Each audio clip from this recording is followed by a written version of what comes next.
Having control over your physical reality has been said to be impossible, and I'm sure that you've heard things like, you're not the master of this universe, you can't control everything, you're not God.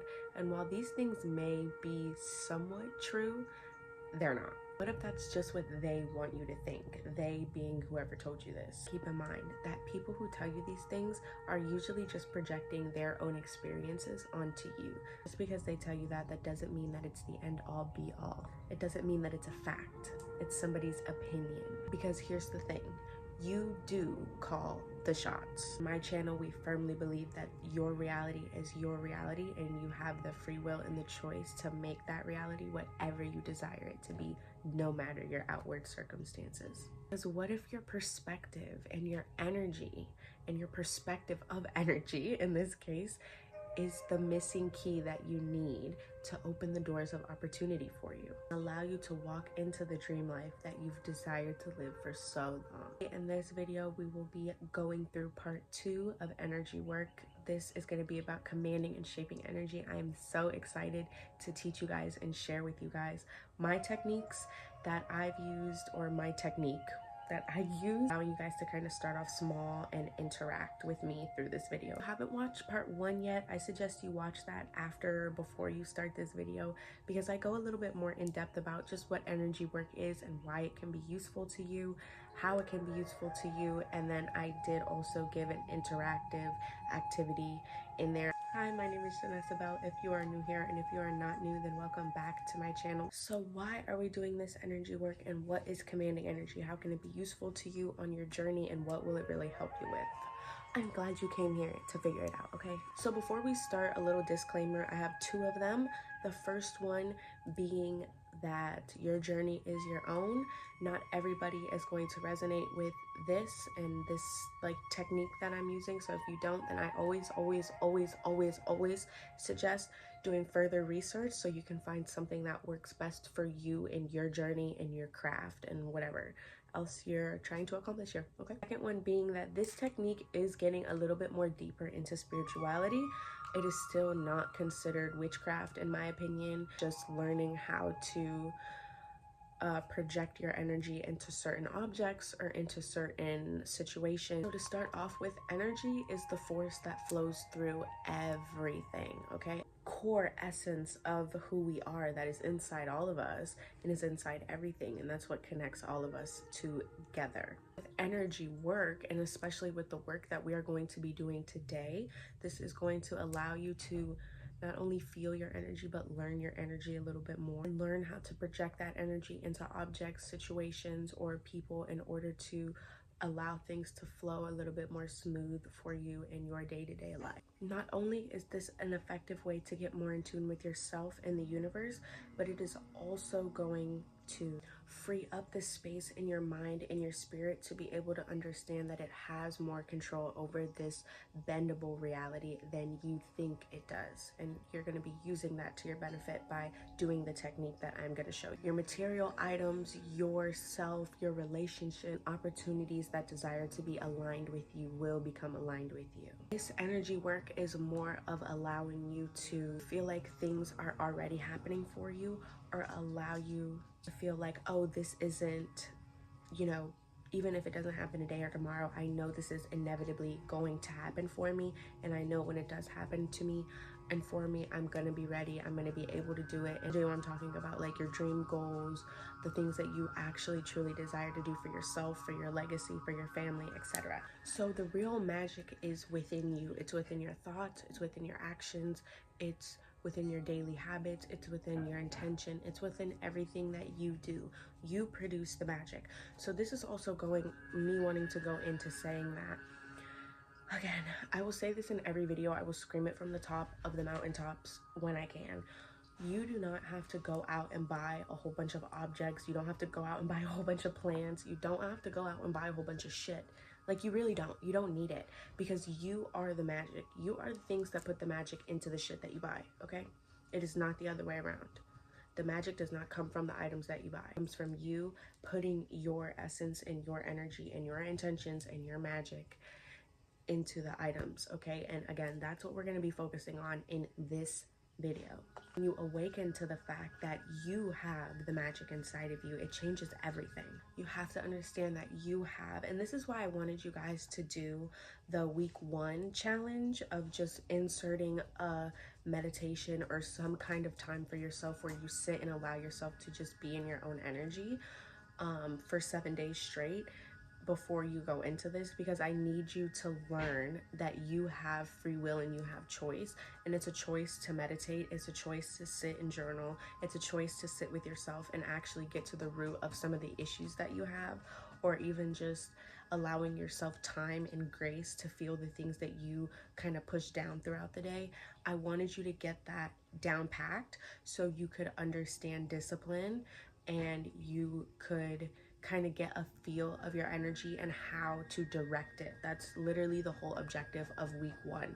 So if you didn't do week 1, again, I suggest you do that. If you're already if this is already part of your daily practice and you just wanted to learn more about commanding and shaping energy, your energy comes from your thoughts and your inspired actions and the way that you treat yourself and the way that you think about yourself and the things that you do throughout your day-to-day. That all has a really big influence on the way that your reality plays out in the long run. And these have a very heavy pull on your physical outer reality and how it's reflected back onto you. Once you understand that, then I think it'll be a little bit easier to command and shape energy as you please on a larger scale. I kind of mentioned this at the beginning of the video before we get into the technique and the actual interactive part of this video. This is getting deeper into spirituality, okay?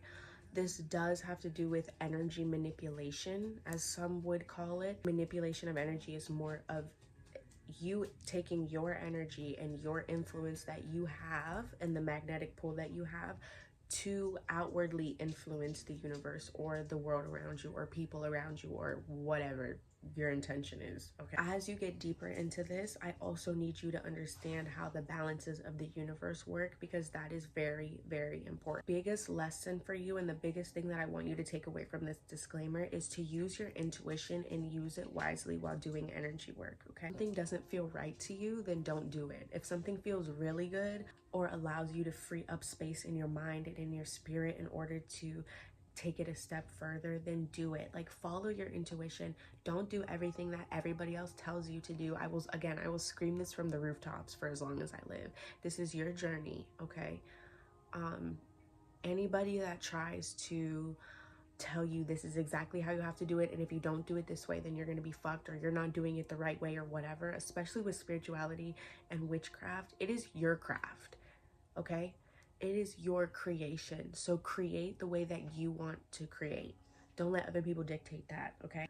This is considered energy manipulation. So if you are going into this with greedy intentions, lustful intentions, envious intention, hatred, prideful, any of those lower level energies, then that may show up more in your outer world. Because remember, these techniques are meant to kind of allow you to be in your own energy. So if your own energy is envious or jealous or greedy or hateful, then that's what you're going to feel, and that's what's going to be intensified for you. So please be mindful when you are doing these techniques of your actual intention, and if your intentions do stem from a place of those like lack or negative energies, then that means shadow work is needed. You need to get to the bottom of that, or it would be helpful to get to the bottom of that and to heal that, which is a whole nother video within itself. So you will be able to take this a step further and align better with what works best for you, because anybody who has those kinds of emotions, usually that stems from a place of hurt. So I'm not hating on you, I'm just saying it needs to be addressed and brought up so that you can live with a more clear conscious and spirit, and that doesn't weigh on you, okay? Also remember that when you're doing this kind of work, the universe, God, if you don't believe in any of that, yourself, because in my experience, you are God in a sense, and God watches through your eyes, or the universe watches through your eyes, and it is a part of you. So there is no hiding anything from the universe or God or yourself, because you know the truth. So does the universe and whatever watches over you. So there is no hiding any of that. There's no deceiving or playing it off like, oh, but I wasn't being hateful, but you were, okay? So again, just make sure that before you do any of this, you sit with yourself and allow your real intentions to come through, so that in order to get somewhere where you truly feel like I belong here, or this is my mission, or this is my purpose, then you're actually aligned with that instead of something that is going to lead you down a darker path. Okay, going into the fun part, we are going to be starting with smaller objects in this video, because in order to, like, I have very big dreams and very big goals, okay? But I had to start off with smaller objects to understand how to manipulate larger objects, or larger, like, masses of energy, if that makes any sense. Ever heard as above, so below, as within, so without, as micro, so macro? That literally means doing things on a smaller scale reflects on a bigger scale eventually. It ripple effects. Things that I want you guys to use. Let me go pick up some stuff from around my room and then we'll do it together, okay? So if you have like a necklace or a crystal or a bracelet or a ring, or something, like even a coin, like a special coin, like I have a whole bunch of Japanese coins for some reason, or a special dollar bill, or something that you can carry around with you for the next week or two. Grab that now. All the merch, okay? So show you one by one, okay? So these are just examples of things that I have used, that I still use now, just because I found that it is effective in my life, okay? There's a little bunny statue, a huge yard sale that these people had, and if I took a picture and posted it on any social media platform, then I got this. So I got a little bunny, and for me this symbolizes luck, okay? So when and again, I'm going to show you guys the technique that I use to insert my energy into these objects in a second, but I just want to give you ideas of things that you could use. I carry this thing around with me in my backpack everywhere I go. Sometimes I even forget it's in there. But it just represents luck, newness, springtime, magic, necklace or a bracelet or any piece of jewelry. Now this specific one I've had since the beginning of the very beginning of my spiritual journey. This was the first pieces of jewelry that I was gifted in the beginning, and this is what actually brought me to my deities and the beings that I work with energetically and stuff. So this talisman represents eternal life. Obviously it's the Ankh and it has a serpent on it, so it just represents the key of life, eternal life, knowledge, the pursuit of knowledge, the pursuit of happiness, and the pursuit of evolution, okay? Also protection from deities, ancestors, etc. I also carry this around with me in my bag, and this goes with, oh, just the one earring. This just goes again with jewelry and stuff like that, and crystals. So doing this is actually very simple and very easy. It's only 3 steps that you need to do in order to do this. I always give my magic a limit, like a time limit, I guess you could say, especially when I'm doing it with objects, because I interact with these objects every day. Like I said, a lot of this stuff stays in my bag just because I like to carry it with me for, you know, little spurts of good luck or protection, depending on where I'm going. Cleansing is something that you need to do frequently, which is actually step number 1, is cleansing the object. So we're gonna work this guy because it's just big and it's easy to see. I usually do this along with like deep breaths. I do a meditation before so I can set my intention, because, and like I said before, intention is going to be everything when it comes to magic. Now you can do cleansing, it just honestly depends on the object as well. Like with this, I just cleanse it with smoke.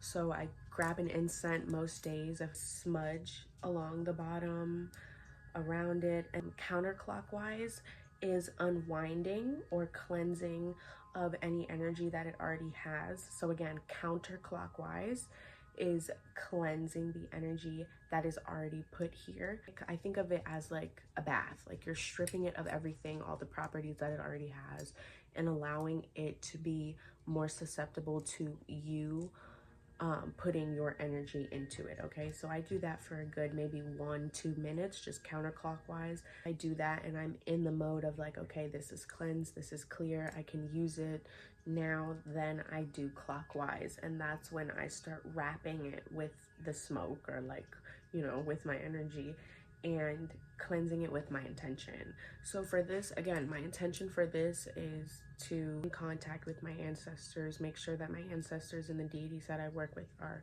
with me whenever I am using it intentionally, because this one is usually used for like rituals or working again with deities, or just in meditation to contact my higher self and my eternal self, because this stands for eternal life. I'm going to hold it and I'm going to sit with it, okay? And I do this for, depending on, like this object, I remember I did a good 10 to 15 minutes just sitting with it, meditating with it, holding it, fusing it with my energy. And the way that I did this was I sat and I used visualization. And I know visualization doesn't work for everybody, and it doesn't have to. You don't have to do visualization when you infuse your objects with your energy. You have to figure out how to muster up the feeling of the thing that you are infusing the object with. So for protection and evolution and contact with higher self, that just makes me think of like white energy, golden energy. It allowed me to hold the object and kind of envision the object glowing brighter. But if visualization doesn't work for you, you could always just hold it in your hand and muster up that energy. Feel the energy of whatever your intention is going in through the breath, okay? And again, this is why week 1 was important, because I taught you how to do this in the meditation. You breathe it in, your intention in through your breath, through your body, and as it sits, allow it to go through your hands into the object, if that makes any kind of sense, okay? So it really is you connecting with whatever the object is, and again, directing your energy into the object so that it could stay within the object. Really do this with anything that you desire, but again, I wanted you guys to start off with smaller objects, things that you can carry around with you, so you can see the difference between when you carry things around with you with intent versus when you carry it around with you with no intention. And that is the note I wanted you guys to take this week on the challenge, because this is another thing that I want you guys to do this for 7 days and try it out. Again, I honestly, for newcomers, I recommend jewelry or something that's easily accessible for you to wear and remind yourself every day, because the more that you see it and the more that you remind yourself, oh, this is my lucky charm, something lucky is going to happen to me today, that also tricks your brain into thinking, or it tricks your brain away from thinking like, hey, I'm unlucky, or I'm not, like, today's gonna be a bad day because da-da-da-da-da, you know what I mean? So this also is a psychological thing as well, okay? So I want you guys to try that, and if it works or if it doesn't work or whatever your experience is, I want you guys to comment it down below, or text my Instagram, Janessa.Belle_, or reach out to me on TikTok, because I'm on TikTok as well. So I definitely want to know your guys' experience from doing this, and come back next week. Love, love, love, love, love, love, love, love, love, love, love, love, love you guys, and I will see you on the next one. Okay, guys, bye. Right now, singing your favorite song, in a crowd, and you know where to be from.